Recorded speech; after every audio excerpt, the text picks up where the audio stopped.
Hello, I'm Don Macpherson, Quebec Affairs columnist of the Gazette in Montreal. Today is April 3rd, which means it's only 4 days until the Quebec general election, and here's the situation as far as we can tell right now.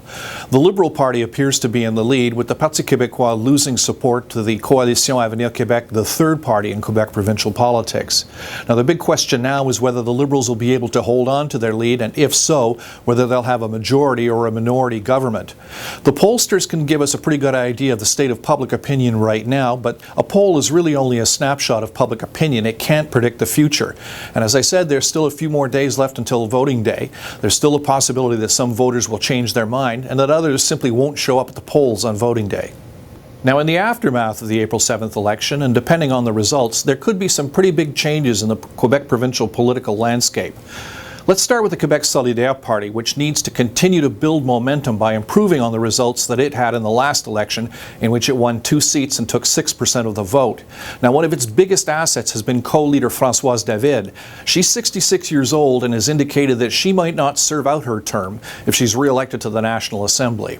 For the Coalition Avenir Québec party, the question is whether it will be able to survive for long as a party if, as expected, it suffers heavy losses in terms of both seats and the popular vote in this election. Its leader, François Legault, has indicated that he may step down if he's disappointed by the results. And finally, concerning the Parti Québécois, if, as expected, the PQ loses this election, then it will once again have to face the question of what to do about the sovereignty option, which has proven to be a particular handicap in this election. It's also going to face a leadership change. Pauline Marois is 65 years old, and this is the second election campaign in which she has underperformed. In particular, her recruitment of Pierre-Carl Pelado as star candidate for the PQ backfired against the party by moving the sovereignty question front and center. That was really the turning point in this campaign. In fact, even before Election Day, fingers are already being pointed at Marois from within the party, blaming her for the PQ's expected defeat. And votes are worth money to the parties because the annual allowance they receive from the chief electoral officer is based on the number of votes they receive in the general election.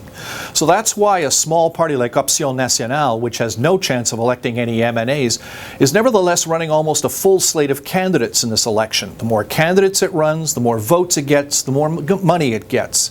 And that's why even in safe ridings, the parties will be trying to get out the vote, get as many people as possible to the polls. In this election, every vote really does count.